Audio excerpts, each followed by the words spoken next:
कहना है कि दोस्तों कि माँ तेरे हर एक पसीने को मोती सा चमकाऊँगा, तू बस सपने बड़े देखना, पूरा करके मैं दिखाऊँगा। तो इसी सोच के साथ, इसी उद्देश्य के साथ मैं रोहित कुमार गौड़ आप सभी का इस प्लेटफ़ॉर्म पर जिसका नाम है एकलव्य ज्ञान स्थली अकेडमी पे आप सभी का हार्दिक स्वागत करता हूँ। जैसा कि बच्चों मेरा कई वर्षों से एक दिली इच्छा थी कि मैं आप सबसे जो बच्चे जैसे कुछ बच्चे मुझसे जुड़ नहीं पा रहे थे। जैसे होता क्या है कि मैं कई संस्थानों से जुड़ चुका हूँ, तो कई संस्थानों से जैसे मैं इलाहाबाद में भी टीचिंग कर चुका हूँ, गाँव में भी टीचिंग कर चुका हूँ। तो दोनों पास मैं एक साथ पहुँच नहीं सकता, तो दोनों की माँग को देखते हुए, दोनों की ज़रूरतों को देखते हुए मैंने ऐसा सोचा कि कुछ ऐसा नया आविष्कार किया जाए, कुछ नई ऐसी नया कुछ ऐसा लाया जाए जिसके माध्यम से हम गाँव वाले से भी और शहर वालों से, दोनों से एक साथ जुड़ पाएँ। क्योंकि मैंने देखा है बच्चों कि गाँव वाले बच्चों के अंदर थोड़ी-सी कमी होती है समय और समझ की। क्योंकि जो स गाँव में होता क्या है कि जो बच्चे हैं, उनको जब तक समय रहता है तब तक समझ नहीं आती और जब तक समझ आती है तब तक समय बहुत दूर निकल चुका होता है और ज़िम्मेदारियों के बोझ के तले दबकर वो उम्र से तो नहीं, लेकिन ज़िम्मेदारियों से बड़े हो जाते हैं। और यही कमी इस चीज़ को शहर वाले बड़े बखूबी जानते हैं और वो समय रहते अपने समझ को पहचान लेते हैं, उनके अंदर समझ आ जाती है। और इसीलिए जब मैंने देखा है कि गाँव वाले बच्चे जब प्रवेश करते हैं किसी तैयारी में, किसी प्रिपरेशन में, तो उनसे पहले ये जो शहर वाले बच्चे हैं, क्योंकि वो हर रणनीति जानते हैं, पहले से वो प्रिपेयर्ड हैं, वो निकाल लेते हैं और गाँव वाले बच्चे अब जाते हैं तो 3-4 साल तैयारी किए, तब तक ज़िम्मेदारी का बोझ आ गया और वो घर चले आते हैं। तो उनका सपना कम पूरा हो पाता है। होता है, जो बच्चे सक्षम हैं, गाँव से जो बच्चे सक्षम हैं, 6-7, 7 साल, 8 साल, 2 साल, 3 साल जो भी लगता है उनको, वहाँ लग जाता है और गाँव वाले घर वाले भी सपोर्ट करते हैं, तो उनका सिलेक्शन हो जाता है। लेकिन कुछ बच्चे जो मीडियम फैमिली से बिलॉन्ग करते हैं, उनका तो ये सपना मुझे लग रहा है अधूरा हो जाता है। तो मैंने सोचा है कि जो चीज़ें जैसे 9, 10, 11, 12 हम लोग का बेसिक है, फाउंडेशनल है, जब तक इसको प्रिपेयर नहीं करेंगे तब तक हम आगे उड़ान भर नहीं सकते। जैसे आप लोग पढ़ने जाएँगे किसी जैसे आप सिविल सिविल की देख लीजिए, सिविल सर्विस की, तो आप देखेंगे कि 6 से लेकर 12 तक के जो एनसीईआरटी होती है वो फाउंडेशनल होता है। कोई भी व्यक्ति, कोई भी आईएएस जो आज तक बना है, जब तक इन चीज़ों को प्रिपेयर नहीं किया है तब तक वो हो ही नहीं सकता कि बना हो। क्योंकि आप देखेंगे इतिहास उठा के आप लोग देखेंगे जितने भी आईएएस आप हुए हैं मतलब जितने भी आईएएस आज तक हुए हैं, सबकी अगर इंटरव्यू देखेंगे सबके अगर इंटरव्यू को देखेंगे, तो उसमें उन्होंने बताया है कि एनसीईआरटी की जो बहुत बड़ी भूमिका है। तो मैंने ये सोचा कि जो इम्पोर्टेंस है बच्चों के साथ जो इम्पोर्टेंस है जिस चीज़ का, तो मैं उस चीज़ को आप सबको दूँ, क्योंकि हर विषय जो है, हर विषय का एक कोर होता है, जो आपका टारगेट तक पहुँचाता है। कुछ चीज़ें ऐसी होती हैं, जो वहीं आपका उसी साल में छूट करके आपके नोट्स में विलीन हो जाती हैं और वो आपका सिर्फ़ कल बन जाता है, वो आने वाले कल का साथ नहीं दे पाता। तो ठीक है, तो मैंने सोचा है तो कि इस प्लेटफ़ॉर्म पे मैं आपको 2 विषय पढ़ाऊँगा, एक तो इंग्लिश और दूसरा सोशल। क्योंकि मैं दोनों विषयों से एमए हूँ, मैंने इंग्लिश से भी एमए किया है और इतिहास से भी एमए किया है। हालाँकि मैं इतिहास से डबल नेट क्वालिफ़ाइड भी हूँ, ठीक है? तो मैं आप सभी को इन दोनों विषयों से आप बेफ़िक्र हो जाइए, आप अपने आप को मुझे सुपुर्द कर दीजिए और फिर देखिए आपका परिणाम क्या होगा। ये जैसा कि अगर आपको विश्वास नहीं है तो मेरा पिछला रिकॉर्ड उठा के दे सकते हैं, ठीक है? तो आप सभी को आज मैं इस प्लेटफ़ॉर्म पे जो ग्रामेटिकल सेक्शन होता है, ग्रामेटिकल सेक्शन मतलब जो ग्रामर का जो सेक्शन होता है, जिसमें आप देखेंगे नरेशन हुआ, वॉइस हुआ, टेंस हुआ, ट्रांसफ़ॉर्मेशन हुआ, सिंथेसिस हुआ, ये सब चीज़ें वन वर्ड सब्स्टिट्यूशन हुआ, होमोफ़ोन्स हुआ, ये सब जो चीज़ें हैं, सिनोनिम्स हुआ, ये सब जो चीज़ें हैं मैं आप लोग को इस प्लेटफ़ॉर्म पे कराऊँगा और मैं कोशिश करूँगा कि जो आप अगर 9th में, 10th में, 11th में, 12th में, मैं वो चीज़ ना देख करके मैं ये देखूँगा कि मुझे आपको वो चीज़ पढ़ानी है जो आपके टारगेट में सहयोग करे, जो आपको अंतिम लक्ष्य तक पहुँचाने में आपका सहयोग करे। ऐसा नहीं करवाऊँगा कि आप 9th लेवल के हैं तो उसी लेवल का पढ़ाऊँगा। हाँ, मैं ये पूरी कोशिश करूँगा कि अगर आप 9th में हैं तो मैं आपको ज़्यादा समय दूँ। अन्य लोगों जैसे 11-12 में जो लोग हैं उनको उनकी अपेक्षा में हो सकता है आपको मैं समय ज़्यादा दूँ, ठीक है? तो आपको मैं ज़्यादा समय दूँगा अगर 9th-10th में, 11th-12th में यही मान के चलता हूँ कि जितने बच्चे पढ़ रहे हैं सब 0 लेवल से पढ़ेंगे, इसलिए मैं ज़्यादा से ज़्यादा समय देने का प्रयास करूँगा। तो आइए हम लोग समय का ज़ाया ना करते हुए हम लोग अपने टॉपिक पे चलते हैं। आज जो हमने टॉपिक चुना है वो नरेशन चुना है। नरेशन को मैं 4 से 5 लेक्चर्स में कंप्लीट करूँगा। हर एक, क्योंकि नरेशन जो 5 सेंटेंस में पढ़ा जाता है, कितने सेंटेंस में? 5 में। एक असर्टिव, दूसरा इंट्रोगेटिव, तीसरा इंपरेटिव, चौथा ऑप्टेटिव और पांचवा एक्सक्लेमेटरी। इन 5 सेंटेंस के तहत हम नरेशन को पढ़ते हैं। तो उस नरेशन के पांचों सेंटेंसों को मैं एक एक वीडियो, एक एक लेक्चर करके दूंगा। तो 5 वीडियो में या 5 लेक्चर मेरा ये पूरा नरेशन कंप्लीट हो जाएगा, जिसमें मैं 0 से लेकर एकदम 100 तक कंप्लीट करवाऊंगा। ठीक है, तो 0 से लेकर 100 तक मतलब ये है कि आपको भविष्य में पूरे, जब तक आपको टारगेट न मिल जाए, जहां पर भी आपके इंग्लिश की काम है, जहां पर भी आपका अंग्रेजी ग्रामर का यूज है, वहां पर आपको दोबारा नहीं पढ़ना पड़ेगा। ये मेरी गारंटी है पूरी। ठीक है, तो आप लोग बस बने रहिएगा चैनल के साथ। ठीक है, तो आपको नरेशन पढ़ाते हैं, आपको नरेशन की तरफ ले चलते हैं। तो नरेशन का मतलब होता है कथन। क्या होता है नरेशन? मतलब क्या होता है? कथन। नरेशन के हम देखें तो there are 2 types of narration. कितना टाइप्स होते हैं? 2। एक होता है डायरेक्ट नरेशन, दूसरा होता है इनडायरेक्ट।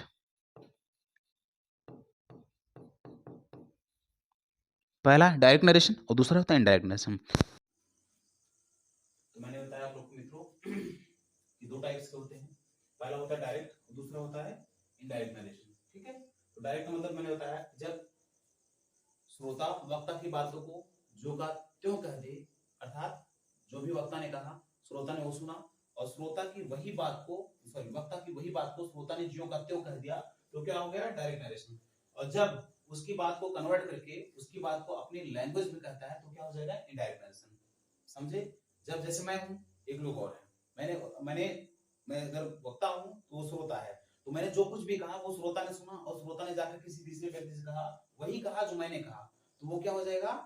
Direct narration. और उसने जब अपनी लैंग्वेज में कन्वर्ट करके कर दिया, तो क्या हो जाएगा? Indirect narration. ऐसा समझे? इसको डायरेक्ट इनडायरेक्ट कहते हैं।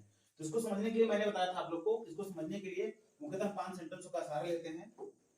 इसको समझने के लिए मुख्यतः 5 सेंटेंस का सहारा लेते हैं, क्योंकि 5 सेगमेंट है, इसको मैंने बताया कि पूरा किया जाता है असर्टिव। तो हमने देखना है इसको असर्टिव, इंट्रोगेटिव, इंपरेटिव, ऑप्टेटिव और एक्सक्लेमेटरी। तो 5 सेंटेंस में सबसे पहले हम उठाते हैं असर्टिव आपका है। ठीक है, सबसे पहला सेंटेंस उठाते हैं असर्टिव सेंटेंस। असर्टिव सेंटेंस के हम जितने भी रूल्स हैं सबको देखते हैं। तो देखते हैं, जैसे पूरा वाक्य मैंने लिख दिया कि he said to me, comma, double comma, I will beat you. ये पूरा वाक्य आपका असर्टिव का हो गया। ठीक है, असर्टिव का पूरा वाक्य है।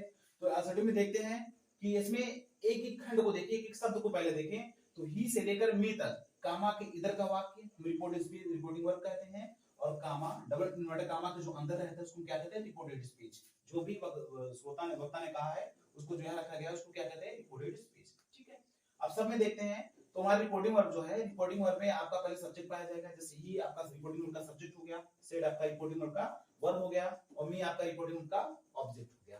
फिर हम कामा, डबल कामा डालते हैं, रिपोर्ट स्पीच में जाते हैं, तो उसमें सेम प्रोसेस है। आई आपका सब्जेक्ट, विल आपका हेल्पिंग वर्ब जिसके माध्यम से आप टेंस की पहचान करते हैं, और बीट आपका वर्ब हो गया, और यू आपका ऑब्जेक्ट हो गया। समझे? इतना स्पष्ट है? आपको एक एक शब्द स्पष्ट होना चाहिए। अगर कोई भी शब्द आप कंफ्यूज हो जाएंगे तो गड़बड़ हो जाएगा मामला। ठीक है, तो देखिए, तो इसके बदलाव हेतु हम नियम देखते हैं। इसके नियम हेतु हम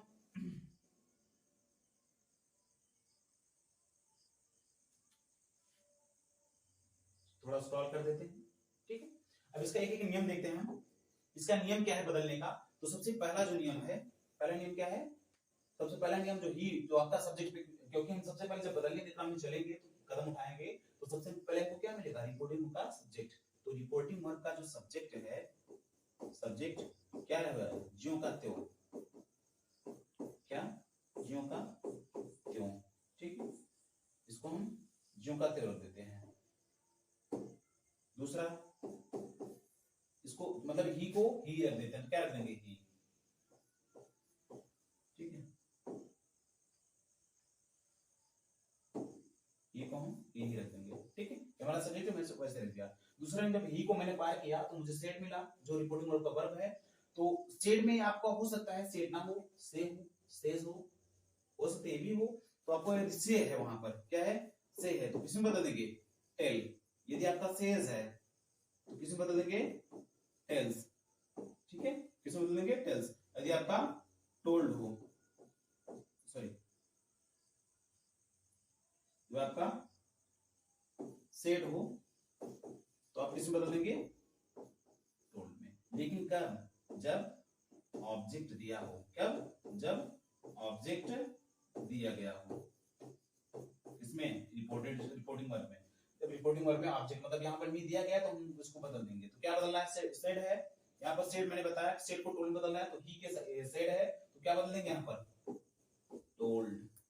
आया समझे, टोल्ड मैंने बदल दिया। तो 2 नियम हमारा कंप्लीट हुआ। तीसरा नियम पे चलते हैं। तीसरे नियम पे चलते हैं। तीसरा नियम कहता है कि जो हमने सब्जेक्ट को पार किया, वर्ब को पार किया, फिर जो तीसरा नियम है आपको टू मिलेगा। वहां पर क्या मिलेगा, टू को क्या करते हैं हटा देते हैं। क्या करते हैं हटा देते हैं। फिर चौथा हम आगे चलेंगे, टू का कोई वर्क ही नहीं है, टू जो भी हो टू को हम हटा देते हैं। फिर चौथा हमको फिर ऑब्जेक्ट मिलेगा, रिपोर्टिंग का क्या मिलेगा ऑब्जेक्ट। तो ऑब्जेक्ट को भी ज्यों का त्यों रख देते हैं। क्या करते हैं ज्यों का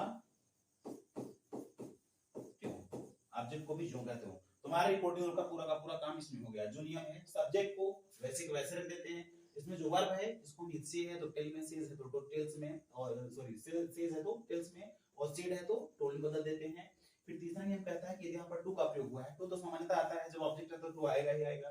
तो टू का प्रयोग जो हुआ वो टू को हम रिमूव कर देते हैं। क्या कर देते हैं हटा देते हैं।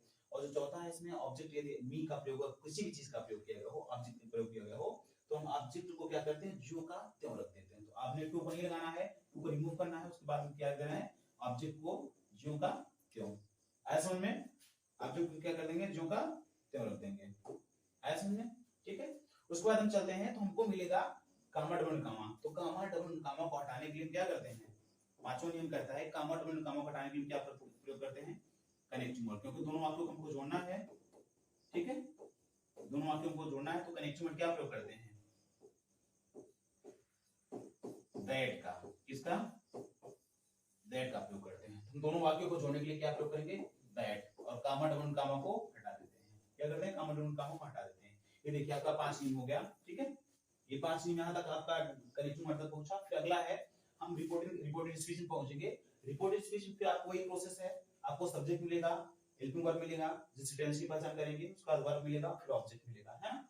तो उसको बदलने के हम देखते हैं जो सब्जेक्ट है, यहाँ का जो सब्जेक्ट है, यहाँ पर एक नियम चलता है, इसको हम पर्सन चेंजिंग रूल कहते हैं, है ना। Person changing rule, person changing rule का मतलब होता है सन वाला फॉर्मूला चलता है। क्या चलता है सन वाला फॉर्मूला, ठीक, सन वाला SON। एस का मतलब होता है सब्जेक्ट, यदि फर्स्ट पर्सन हो तो किस बदलेंगे सब्जेक्ट। उसके बाद यदि सेकंड पर्सन हो तो किसके अनुसार ऑब्जेक्ट, किसके अनुसार बदलेंगे ऑब्जेक्ट। और यदि थर्ड पर्सन हो यहाँ पर तो किसके अनुसार बदलेंगे।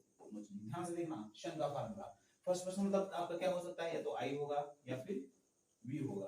क्या होगा, या तो आई होगा या फिर वी होगा, आई या फिर वी। इसमें क्या होगा यू हो सकता है, इसमें क्या हो सकता है ही हो सकता है, सी हो सकता है, इट हो सकता है, नेम हो सकता है, कामा दे हो सकता है, कितनी चीजें हो सकती है वहां पर, है ना। कोई नेम हो सकता है, ही हो सकता है, सी इट ये सब हो सकता है। तो देखते हैं ये जो सब्जेक्ट है इसको हम यदि यहाँ पर क्या रहेगा, यदि यहाँ पर फर्स्ट पर्सन का प्रयोग किया गया हो तो किसके अनुसार चेंज करेंगे। यहाँ पर फर्स्ट पर्सन दिया हो तो किसके अनुसार चेंज करेंगे सब्जेक्ट के अनुसार। सब्जेक्ट मतलब कहां पर जाएगा बताइए, कहां पर जाएगा सब्जेक्ट। यदि यहाँ पर फर्स्ट पर्सन का प्रयोग हुआ हो तो किसके पास जाएंगे हेल्पिंग वर्ब के सब्जेक्ट के अकॉर्डिंग। मतलब यदि यहाँ पर फर्स्ट पर्सन का रिपोर्टेड स्पीच के सब्जेक्ट के स्थान पर यदि फर्स्ट पर्सन का प्रयोग हुआ हो तो इसको हम किसके अकॉर्डिंग बदलेंगे सब रिपोर्टिंग वर्ब के सब्जेक्ट के अनुसार। दूसरा यदि यहाँ पर यू का प्रयोग हुआ होता, मान लीजिए आई का प्रयोग ना हुआ तो यहाँ पर यू का प्रयोग हुआ होता, तो यू को किसके अकॉर्डिंग बदलते हैं, यू को हम ले जाते किसके अनुसार रिपोर्टिंग वर्ब के ऑब्जेक्ट के अनुसार। फिर तीसरा देखते हैं यदि यहाँ पर ही सी इट नेम मतलब थर्ड पर्सन का प्रयोग होता ही सी सी, उसके बाद इट, उसके बाद नेम,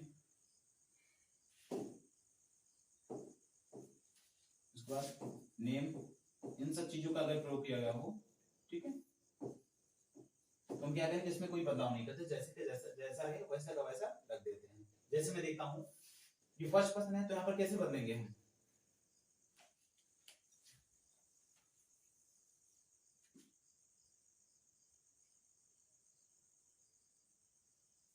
फर्स्ट पर्सन है तो कैसे बदलेंगे। जैसे आई है तो आई किसके पास जाएगा, सॉरी आई किसके पास जाएगा ही के पास, क्योंकि इसका चेंज होता है सब्जेक्ट के अकॉर्डिंग होता है, सब्जेक्ट के पास जाएगा, ही के पास जाएगा, तो ही वाला अपना सब्जेक्ट देगा। ठीक है, ये ही जो यहाँ पर जो भी सब्जेक्ट है, जैसे यहाँ पर अगर ही है तो आपका यहाँ पर ही चलाएगा, अगर यहाँ पर सी होता तो आई के स्थान पर सी चलाता है, यहाँ पर और कोई सब्जेक्ट होता तो वो चलाता, नाम होता तो ही चलाता। ठीक है, नाम होता तो ही चलाता, जैसे यहाँ पर ही है तो क्या चलाएगा, ही। ठीक है, ही चलाएगा। ठीक है, अब आई चला जाएगा ही के पास तो ही दे देगा अपना। उसके बाद टेंस ट्रांसफॉर्मेशन, मैंने पर्सन चेंजिंग रूल बताया आप लोग को, यदि यहाँ पर फर्स्ट पर्सन हो तो सब्जेक्ट के अनुसार, सेकंड पर्सन हो तो ऑब्जेक्ट के अनुसार, या थर्ड पर्सन तो कोई चेंज नहीं करते, जो वर्ड प्रयोग हो, ही सी जो भी प्रयोग किया गया हो उसको वो वैसे के वैसे रख देते हैं। फिर अगला आपका टेंस है, तो टेंस आप सब जानते हो, आप टेंस सब जानते हो कि टेंस में 3 होते हैं। आपका हो सकता है प्रेजेंट टेंस हो, या हो सकता है आपका पास्ट टेंस हो, या आपका हो सकता है फ्यूचर टेंस हो। 3 टेंस हो सकते हैं। अब इसमें आपका हो सकता है आपका इंडेफिनिट हो, या फिर कॉन्टिन्यूअस हो, या फिर परफेक्ट हो, या फिर परफेक्ट कॉन्टिन्यूअस हो। ये 4 हो सकता है। इसमें भी सेम प्रोसेस है, इंडेफिनिट हो, या फिर कॉन्टिन्यूअस हो, या फिर परफेक्ट हो, या फिर परफेक्ट कॉन्टिन्यूअस हो, ये हो सकता है। और इसमें क्या हो सकता है, आपको या तो विल मिलेगा, या फिर आपको शैल मिलेगा, है ना, इतना मिलेगा। तो टेंस कैसे बदलेंगे, ध्यान से देखिएगा, टेंस कैसे बदलेंगे। देखिए, यदि यहाँ पर इंडेफिनिट हो, प्रेजेंट इंडेफिनिट, यदि वाक्य ये वाला हो, यदि प्रेजेंट इंडेफिनिट हो तो उसको पास्ट इंडेफिनिट चेंज करेंगे, इसमें पास्ट इंडेफिनिट। यदि प्रेजेंट कंटीन्यूअस हो तो किसके अकॉर्डिंग चेंज कर देंगे, पास्ट के अनुसार, पास्ट कंटीन्यूअस में चेंज कर देंगे। मतलब यदि डू डज का प्रयोग हो तो डिड में चला जाएगा, यदि कंटीन्यूअस मतलब इज एम आर का प्रयोग हो तो पास्ट कंटीन्यूअस मतलब वाज वेयर में चला जाएगा। यदि इसमें परफेक्ट का हैज हैव का प्रयोग हुआ हो तो किसमें चला जाएगा, have been, sorry has had में चला जाएगा। यदि यहाँ पर हैज हैव का प्रयोग हुआ हो तो इसमें चला जाएगा, किसमें, हैड में चला जाएगा। यदि यहाँ पर हैज बीन हैव बीन का प्रयोग हो तो किसमें चला जाएगा, हैज हैड बीन में चला जाएगा। ठीक, ध्यान दीजिएगा, उल्टा नहीं चलता ये नियम जो है, यहां से इधर नहीं चलेगा, इधर से इधर जाएगा, मतलब प्रेजेंट से पास्ट में जाएगा, लेकिन पास्ट अगर हो तो पास्ट से इंडेफिनिट में, मतलब पास्ट से प्रेजेंट में नहीं आएगा। ठीक है, उसके बाद यदि वाक्य हमारा पास्ट इंडेफिनिट हो तो उसको किसके अकॉर्डिंग चेंज करके, पास्ट इंडेफिनिट को पास्ट परफेक्ट में ले जाएंगे। यदि पास्ट कंटीन्यूअस हो तो किसके अकॉर्डिंग, किसके पास ले जाएंगे बदलने के लिए, पास्ट परफेक्ट कंटीन्यूअस के। ठीक है, या अगर आप फ्यूचर में चलेंगे तो आपको हो सकता है विल मिल जाए, शैल मिल जाए, तो विल का किस में चेंज कर देंगे, वुड, इसमें वुड, किसमें चेंज करेंगे, वुड, और शैल को शुड। ये पूरा प्रोसेस है। या हो सकता है जैसे आपका फ्यूचर डेफिनेट है तो उसमें विल शैल मिलेगा, यदि फ्यूचर कंटीन्यूअस हो तो आपको विल बी हो सकता है, शैल बी हो सकता है, तो आप विल का वुड भी कर देंगे, शैल का शुड भी कर देंगे। परफेक्ट चला गया तो विल हैव हो सकता है, शैल हैव हो सकता है, तो विल वुड भी, would have, shall have, should have कर देंगे। ठीक है, उसके अकॉर्डिंग चेंज कर देंगे। तो आपका टेंस नियम है। तो हम इस टेंस के अकॉर्डिंग देखते हैं, यहाँ पर विल का प्रयोग हुआ है तो हम विल को किसमें बदल देंगे, वुड में। तो यहाँ पर क्या हो जाएगा, ही वुड, विल का मैंने वुड कर दिया, है ना, विल का मैंने वुड कर दिया। अब अगला शब्द है हु बीट, बीट, है ना। यू आपका यू आप देखेंगे जो सेकंड पर्सन का ऑब्जेक्ट है यू, आप क्योंकि हम देखते हैं सामान्यतः जो हेल्पिंग वर्ब या फिर वर्ब के बाद जो सब प्रयोग होता है, जो भी सब्जेक्ट प्रयोग हो वो सामान्यतः ऑब्जेक्ट माना जाता है। तो यहाँ पर यू आपका ऑब्जेक्ट के तौर पर प्रयोग हुआ है, तो ऑब्जेक्ट यू है, तो यू को किसके पास ले जाएंगे, यू सेकंड पर्सन है, मैंने बताया आपको, यदि फर्स्ट पर्सन होता तो हम सब्जेक्ट के पास जाते रिपोर्टिंग वर्ब के, यदि सेकंड पर्सन होगा तो हम ऑब्जेक्ट के पास जाएंगे, और ऑब्जेक्ट का सब्जेक्टिव नहीं बल्कि ऑब्जेक्टिव रूप लाएंगे यहाँ पर। क्यों, क्योंकि यू यहाँ पर एज ए ऑब्जेक्ट प्रयोग हुआ है, तो हम मी का ऑब्जेक्टिव रूप लाएंगे तो क्या हो जाएगा, मी। तो इस तरह से क्या हो जाएगा मानवा, हमने फिर उसके बाद अगला नियम है। ठीक है, ये आपका 5 हो गया कनेक्टिंग वर्ड दैट का प्रयोग। उसके बाद छठा आपका टेंस ट्रांसफॉर्मेशन रूल हो गया, है ना, छठा आपका tense transformation rule, tense transformation rule. और जो सातवां आपका है, सातवां जो आपका है ये पर्सन, ये टेंस, सॉरी, जो छठा आपका है वो पर्सन चेंजिंग रूल है, और जो सातवां आपका है वो टेंस ट्रांसफॉर्मेशन रूल है। तो इसके अकॉर्डिंग पूरा का पूरा टेंस पूरा का पूरा जो नरेशन है डायरेक्ट इनडायरेक्ट नरेशन में बदल दिया गया। अब हम साफ पेज पर कोई न्यू पेज लेते हैं, उसमें थोड़ा सा आप लोग प्रैक्टिस करवाते हैं, ठीक है। अब इसमें देखिए, जैसे कोई एक वाक्य उठा लेते हैं, जैसे Ram said to me comma I am making my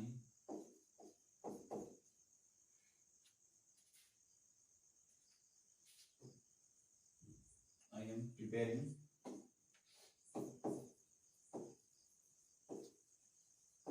am preparing my notes, है ना। इसको हम ये देखेंगे पूरा वाक्य है, ठीक है। इसको हम थोड़ा प्रैक्टिस करते हैं।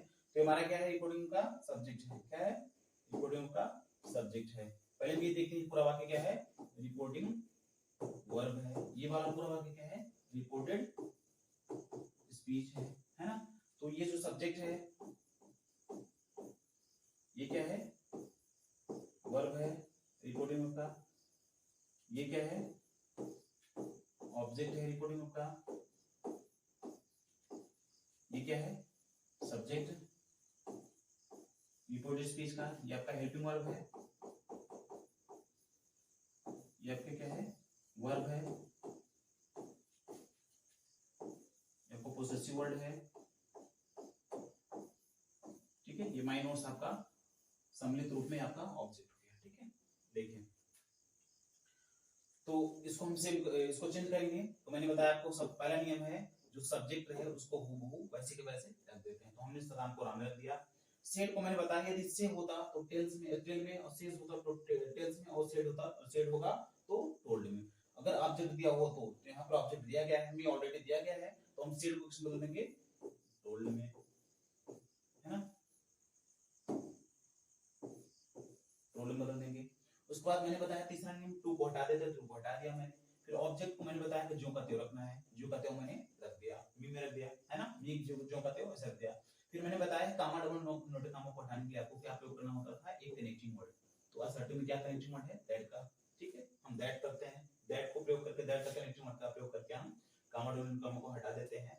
फिर आई जो है, मैंने ये पर्सन चेंजिंग रूल आपको बताया। यदि फर्स्ट पर्सन याद होगा आपको, मैंने पिछली स्लाइड में बताया था आप लोगों को, शन फर्स्ट पर्सन, सेकंड पर्सन और थर्ड पर्सन। तो यहाँ पर कौन सा पर्सन है, फर्स्ट पर्सन। फर्स्ट पर्सन मतलब आई जो है आपका फर्स्ट पर्सन है। किसके अनुसार ले जाएंगे, सब्जेक्ट के पास ले जाएंगे। सब्जेक्ट के पास ले जाएंगे तो सब्जेक्ट अकॉर्डिंग चेंज करेंगे। सब्जेक्ट हमारा राम है, तो राम का प्रोनाउन क्या होता है, ही। राम का प्रोनाउन क्या होता है, ही, है ना। राम का प्रोनाउन क्या होता है, ही, ठीक है। उसके बाद अब आपका टेंस ट्रांसफॉर्मेशन रूल है। तो मैंने बताया, यदि प्रेजेंट टेंस हो तो उसको सीधा पास्ट में कर देंगे। मतलब यदि प्रेजेंट इंडेफिनिट हो तो पास्ट इंडेफिनिट में, यदि प्रेजेंट कंटीन्यूअस तो पास्ट कंटीन्यूअस, यदि प्रेजेंट परफेक्ट तो पास्ट परफेक्ट, यदि प्रेजेंट परफेक्ट कंटीन्यूअस तो पास्ट परफेक्ट कंटीन्यूअस। तो यहाँ पर हमारे ये वाला जो शब्द है, जो हेल्पिंग वर्ब है, वो present perfect, sorry present continuous का है, तो उसको किस में ले जाएंगे, पास्ट कंटीन्यूअस में। तो पास्ट कंटीन्यूअस के साथ क्या लगेगा, वाज,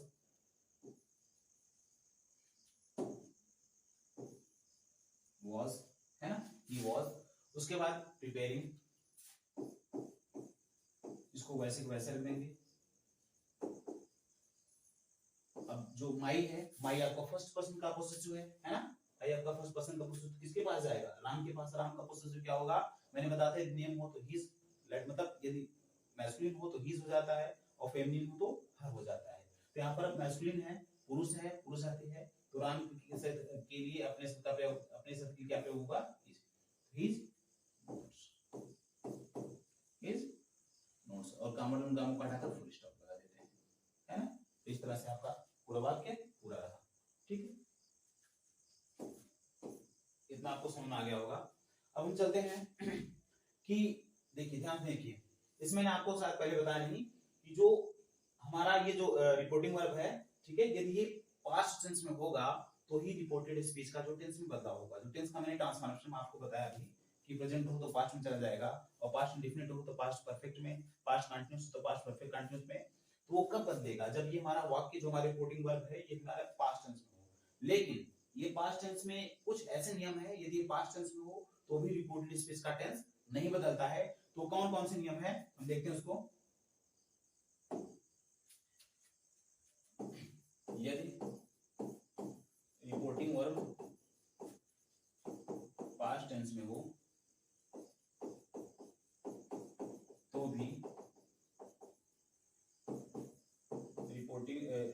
स्पीच का टेंस नहीं बदलता कब? वो कौन सी स्थितियां हैं जब हमारा रिपोर्टिंग वर्ब जो होगा पास्ट टेंस में होगा और रिपोर्टेड स्पीच का टेंस बदलेगा ही नहीं, क्योंकि सामान्यतः नियम कहता है यदि हमारा रिपोर्टिंग वर्ब पास्ट टेंस में हो तो रिपोर्टेड स्पीच का जो टेंस है वो बदल जाएगा टेंस ट्रांसफॉर्मेशन रूल के अकॉर्डिंग। बट ये कुछ स्थितियां ऐसी क्रिएट होती हैं, कुछ स्थितियां ऐसी होती हैं जिसके आने पर हम रिपोर्टेड यदि रिपोर्टिंग वर्ब जो है पास्ट टेंस में है और जो रिपोर्टेड स्पीच है वो किसी भी टेंस में हो उसका टेंस में बदलाव होगा ही नहीं। तो निम्न स्थितियां कौन सी है? पहला आपका यूनिवर्सल ट्रूथ। क्या? Universal truth.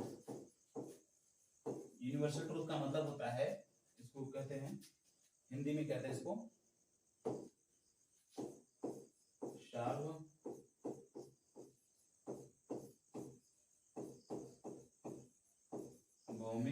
सत्य।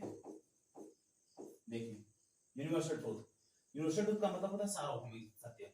सार्व का मतलब होता है, ध्यान से देखिएगा, इसके शब्द में सारी बातें छुपी होती हैं, ध्यान देखिएगा। अगर आप शब्द पकड़ जाएंगे तो नियम आराम से सीख जाएंगे। सार्व का मतलब क्या होता है? शब्द का शब्द, ठीक है। सर्व का मतलब क्या होता है? शब्द। और भूमि का मतलब होता है पृथ्वी पर। इस तरह से आप कह सकते हैं कि जो पृथ्वी पर सब जगह सत्य हो, क्या हो? सत्य हो, उसमें क्या कहते हैं? सार्वभौमिक सत्य। इंग्लिश में क्या कहते हैं? Universal truth. जैसे सार्वभौमिक सत्य, जैसे सूर्य पूर्व में उगता है, ये हर जगह सत्य है, चाहे वो इंग्लैंड हो या फिर भारत हो, क्योंकि पृथ्वी जो होती है पश्चिम से पूर्व मूव करती है, तो सूर्य इधर रहता है तो इसके क्रम में लगता है पूरब ही है ना, आभासी गति उसकी होती है, तो लगता है पूर्व में ही है। दूसरा, अगर हम कोई साइंटिफिक रीजन देखें या साइंटिफिक, जैसे गुरुत्वाकर्षण का जो नियम है वो भी साइंटिफिक रीजन है, वो चाहे भारत में हो या फिर अन्य कंट्रीज में हो वो भी सेम रहता है ना। और चाहे मैथमेटिकल कोई रीजन हो, जैसे 2+2 कितना होता है, वो सब चाहे, मतलब कहने का मतलब जो भी धरती पे वो चाहे कोई भी स्थान हो, कोई भी क्षेत्र हो, हर जगह एक जैसा अप्लाई हो, हर जगह एक जैसा उसका नियम चलता हो। जैसे भारत में अगर हम जोड़े 2+2 4 होता है, अगर हम विदेश में जोड़े, इंग्लैंड में जोड़े 2+2 4 ही होगा, न कि 5 होगा, है ना। यहाँ पर जैसे भारत में हमें दिखाई देता है कि सूर्य पूर्व से उगता है, तो हम देखेंगे इंग्लैंड में भी सूर्य पूर्व से ही उगता हुआ दिखाई देगा। ये सत्य है, यूनिवर्सल ट्रूथ है, अर्थात सब जगह सत्य है। तुम कह सकते हो यूनिवर्सल ट्रूथ, सब जगह सत्य मतलब सार्वभौमिक सत्य। सार्व मतलब सब जगह, भौमिक मतलब पृथ्वी पर, सत्य मतलब सत्य। जो पृथ्वी पर सब जगह सत्य उसको क्या कहते हैं? सार्वभौमिक सत्य। एक एग्जांपल देते हैं कि my teacher said to me, comma double comma 2 and 2 makes 4। यहाँ पर जैसे वाक्य हो गया, टीचर ने कहा 2 and 2 makes 4, तो ये सब जगह सत्य है। यूनिवर्सल ट्रूथ है, 2 और 2 मिलकर क्या बनाते हैं? 4 बनाते हैं। तो क्या हम कहेंगे? My teacher told to, remove कर देते हैं, नियम है, ठीक है। उसके बाद ऑब्जेक्ट भी रख देते हैं। मैंने बताया कि सब्जेक्ट जो जो कहते रहते हैं वो स्टेट को टोल्ड बदल देंगे, ठीक है। इसमें केवल टेंस का बदलाव नहीं होगा, बाकी जितना भी सब कुछ होगा सब यथावत रहेगा, ठीक है। सेट को टोल्ड बदल दिए, टू को रिमूव कर दिए, ऑब्जेक्ट रख दिए, करेक्ट में क्या रखेंगे? दैट, दैट का प्रयोग कर दिए, फिर ये पूरा वाक्य वैसे लिख देंगे, two and 2 makes 4, sorry full stop, है ना। ये पूरा हमारा इंग्लिश ट्रूथ हो गया। अगला हम देखते हैं, मैंने आपको बताया जैसे कुछ कुल मिला करके ऐसी 4 स्थितियां हैं जब हमारी रिपोर्टिंग वर्ब जो है पास्ट टेंस में हो तो भी हमारे रिपोर्टिंग स्पीच का टेंस नहीं बदलता। तो पहला हमारा यूनिवर्सल ट्रूथ हो गया। दूसरा क्या? दूसरा वाला हो गया जैसे habitual fact.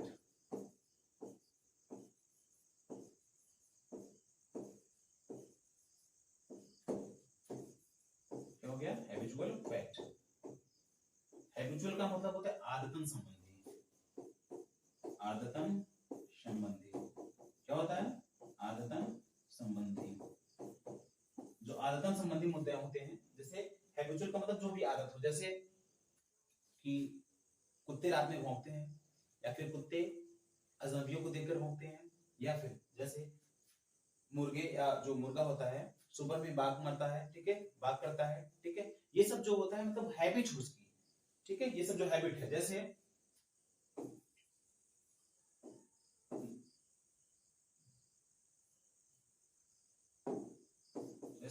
People said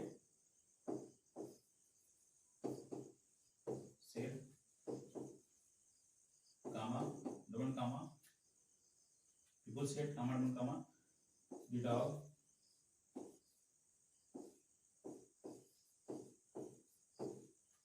dog bark at the strangers.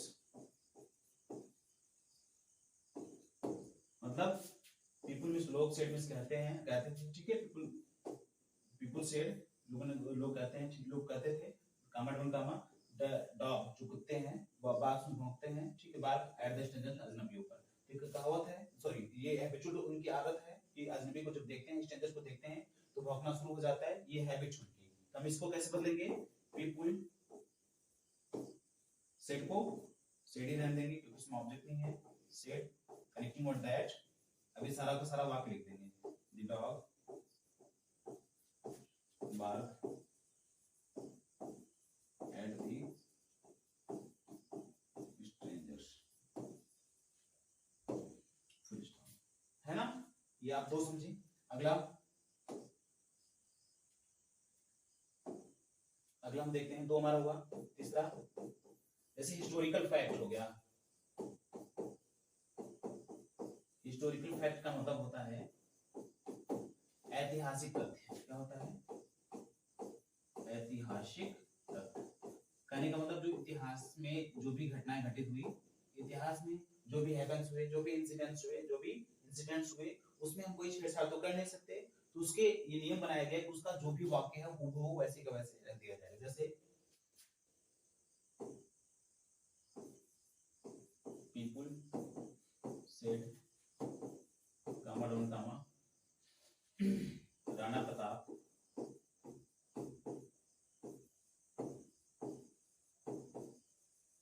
fought like a tiger in battlefield।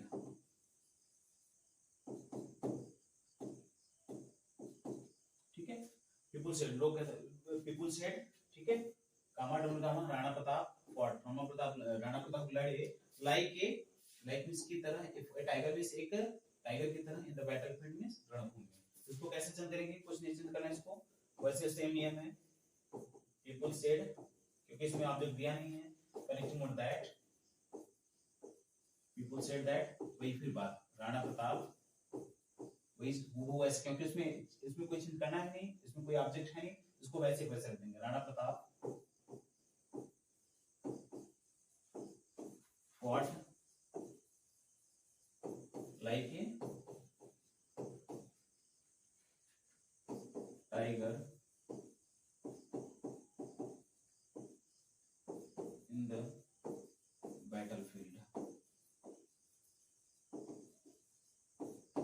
ठीक, वैसे के वैसे रख देंगे। ये हमारा 3 नियम हुआ। चौथा नियम है, पहला मैंने आप लोगों को बताया यूनिवर्सल ट्रूथ होना चाहिए, सार्वभौमिक सत्य होना चाहिए। यदि सार्वभौमिक सत्य है तो रिपोर्टिंग वर्ब का टेंस पास्ट टेंस में है तो भी रिपोर्टिंग स्पीच का टेंस नहीं बताता। दूसरा मैंने बताया कि यदि उसका हैबिचुअल ट्रूथ है तो हैबिचुअल ट्रूथ रहेगा तो पास्ट टेंस में रहेगा तो भी उसका टेंस नहीं बताता। तीसरा हमने बताया आपको हिस्टोरिकल फैक्ट, ऐतिहासिक तथ्य, इतिहास संबंधी जो भी वार्ताएं होंगी, जो भी बातें होंगी, उसका टेंस चाहे जो हो, चाहे जिस टेंस में हो, उसका टेंस में भी कोई बदलाव नहीं होता। और चौथा आता है इडियम, इडियम भी कहते हैं और आइडियम भी कहते हैं, इडियम और प्रोवर्ब, प्रोवर्ब्स। इसका मतलब होता है कहावत संबंधी बातें। क्या कहावतें कह सकते हैं आप लोग, कहावतें, कहावतें का मतलब से हिंदी में आप लोग बोलते हैं ना, हॉनेस्ट, इंग्लिश में आप लोग बोलते हैं ना, honest is the best policy, या hard work never goes best, है ना। तो ये जो वाक्य हैं, जो वाक्य इसमें इसके टेंस में कोई बदलाव नहीं कर सकते, या इसके टेंस में कोई बदलाव का नियम है, नियम सॉरी इसके टेंस में किसी भी चीज का या किसी भी तरह से बदलाव का नियम नहीं है। तो जिस टेंस में रहेगा उसी टेंस में वैसे के वैसे रख देंगे। जैसे कोई वाक्य ले लो, my father said to me comma double comma hard work never goes waste. Hard work never goes waste, ये पूरा एक कहावत है। हार्ड वर्क में कठिन परिश्रम नेवर गोज वेस्ट में कभी असफल नहीं जाता, कभी विफल नहीं जाता। ये कहावत है, तो हम इसको कैसे सेंस करेंगे, उसमें इसके टेंस में कोई बदलाव नहीं। माय फादर जैसे है वैसे, सेट को टोल्ड में बदल देंगे क्योंकि इसमें ऑब्जेक्ट दिया है, उसमें ऑब्जेक्ट नहीं दिया था इसलिए हम इसको सेट को सेट में रहने दिए थे। टू को रिमूव कर देंगे, ऑब्जेक्ट उसके बाद connecting word that, hard work never goes waste. इस तरह से जो हमारा असर्टिव सेंटेंस था उसके जो नॉर्मल नियम थे, जो सामान्य नियम थे, वो तो कंप्लीट हुए। अब कुछ विशेष नियम बचे हैं, कुछ जो विशेष नियम बचे हैं, एक दो बचे हैं, उसको बता करके फिर आपको दूसरा जो चैप्टर है या उसका जो दूसरा सेगमेंट है इंट्रोगेटिव है उस पर चलूंगा। तो इंट्रोगेटिव बताने से पहले मैं आप सबको इंट्रो जो असर्टिव सेंटेंस का जो कुछ नियम बचा हुआ है, जो विशेष नियम है, उसको मैं आपको कल बताऊंगा। ठीक है, कल मैं आपको या फिर अगले लेक्चर में आपको मैं बताऊंगा। अतः आप सब इसको समझिए। नहीं समझ में आता है तो आप कमेंट कीजिए, जो भी पॉइंट्स आपको ना समझ में आ रहा है आप कमेंट्स कीजिए, मैं हमेशा आपके लिए तैयार हूँ। ठीक है, आपको जो भी ना समझ में आप कमेंट कीजिए। अगर नहीं समझ में आया एक बार आप पुनः देखिएगा, एक बार देखिए, नहीं समझ में आया तो आप दोबारा बैक आकर पुनः देखिए उसको। ठीक है, अगर फिर भी नहीं समझ में आया तो आप मुझे कमेंट कीजिए, मैं जहां तक हो सकेगा आपके प्रश्नों का उत्तर दूंगा। ठीक है, लगे रहिए आप, जुड़े रहिए आप ज्ञानस्थली एकलव्य ज्ञानस्थली एकेडमी से। बहुत बहुत धन्यवाद आप सभी का।